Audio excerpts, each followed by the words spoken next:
ನಿಮ್ಮ ಪ್ರಕಾರ ಈ ನೆಗೆಟಿವ್ ಥಾಟ್ಸ್ ಅನ್ನೋ ಮೈಂಡ್ ಸೆಟ್ ಇರುವಂತ ಜನಗಳಿಗೆ ಎಲ್ಲೋ ಒಂದು ರೀತಿಲಿ ಈ ಮಾಟ ಮಂತ್ರಗಳು ಬೇಗ ಆಗುತ್ತೆ ಅನ್ನೋದು ಸತ್ಯನಾ ಸುಳ್ಳ? ಯಾವ ಥರ ಈಸಿ ಆಗುತ್ತೆ ಅಂದರೆ ಅವನು ಆಲ್ರೆಡಿ ಮಂಕ ಆಗಿದ್ದಾನೆ, ಇನ್ನೂ ಮಂಕ ಮಾಡೋದು ನನಗೇನು ಎಷ್ಟು ಸುಲಭ.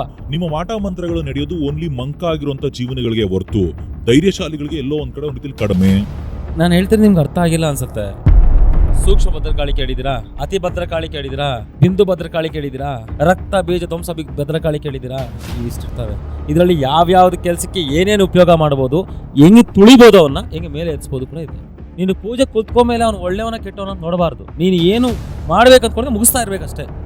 ಈ ಬ್ಲಾಕ್ ಮ್ಯಾಜಿಕ್ ಆದಾಗ ಅಮ್ಮಮ್ಮ ಅಂತಂದ್ರೆ ಏನಾಗ್ಬೋದು? ಅಲ್ಟಿಮೇಟ್ಲಿ ಸಾವು ಅನ್ನೋದು ಬಿಟ್ರೆ ಚಿತ್ರಹಿಂಸೆ ನನ್ನ ಕಣ್ಣು ಮುಂದೆ ಬನ್ನಿ ನನ್ನ ಆಫೀಸ್ಗೆ. ಏನು ಮನುಷ್ಯನಿಗೆ ಚಿತ್ರಹಿಂಸೆ ಮಾಡೋದು? ಸತ್ತೋಗ್ಬೋದು. ಆ ಚಿತ್ರಹಿಂಸೆ ತಡ್ಕೊಂಡು ಹೋಗ್ಬೋದು, ಸತ್ತೋಗ್ಬೋದು. ಅವ್ರ ಮನೇಲಿರುವಂಥ ದೇವ್ರ ಫೋಟೋಗಳು ರಾತ್ರಿ ನಾರ್ಮಲ್ ಆಗಿ ಪೂಜೆ ಮಾಡಿಟ್ಟಿದ್ರೆ ದೇವ್ರ ಫೋಟೋಗಳು ಆಟೋಮೆಟಿಕ್ ಆಗಿ ಉಲ್ಟಾ ಆಗಿದೆ ಅಂತ.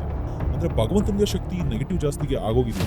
ಫೋಟೋಗಳಲ್ಲಿ ದೇವ್ರು ಇರ್ತಾರೆ, ಫೋಟೋಗಳಿಗೆ ನೀನು ಪ್ರಾಣ ಪ್ರತಿಷ್ಠಾಪನೆ ಮಾಡಿದ್ದೀರಾ? ನಿನ್ನ ಮನೇಲಿರೋ ದೇವರ ಫೋಟೋಗೆ ಏನು ತಂತ್ರವನ್ನು ಹಾಕಿದ್ದೀರಾ? ಜನಸಾಮಾನ್ಯರುಗಳು ಮನೆಯಲ್ಲಿ ಕೋಟ್ಯಾಂತರ ಮನೆಗಳಲ್ಲಿ ಪ್ರತಿಯೊಂದು ಫೋಟೋಗೂ ಪ್ರಾಣ ಪ್ರತಿಷ್ಠಾಪನೆ ಮಾಡಿದ್ರೆ ಮಾತ್ರ ಶಕ್ತಿ ಅಂತ. ಬೇಡಿ ಕಟ್ಟ ಮೇಲೆ ಗಣಪತಿ ಫೋಟೋ ಹಾಕಿರ್ತಾರೆ, ಅಲ್ಲಿ ಗಣಪತಿ ಆಕರ್ಷಣೆ ಆಗುತ್ತೆ ಆದಂಗೆನಾ? ಎಷ್ಟು ಜನ ಮನೆಯಲ್ಲಿ ಗಣಪತಿಗೆ ಅಭಿಷೇಕವನ್ನು ಮಾಡ್ತಾರೆ? ಎಷ್ಟು ಜನ ಮನೆಯಲ್ಲಿ ರುದ್ರಾಭಿಷೇಕವನ್ನು ಮಾಡಿಸ್ತಿದ್ದಾರೆ? ಎಷ್ಟು ಜನ ಮನೆಯಲ್ಲಿ ಹೋಮಗಳನ್ನು ಮಾಡಿಸ್ತಿದ್ದಾರೆ?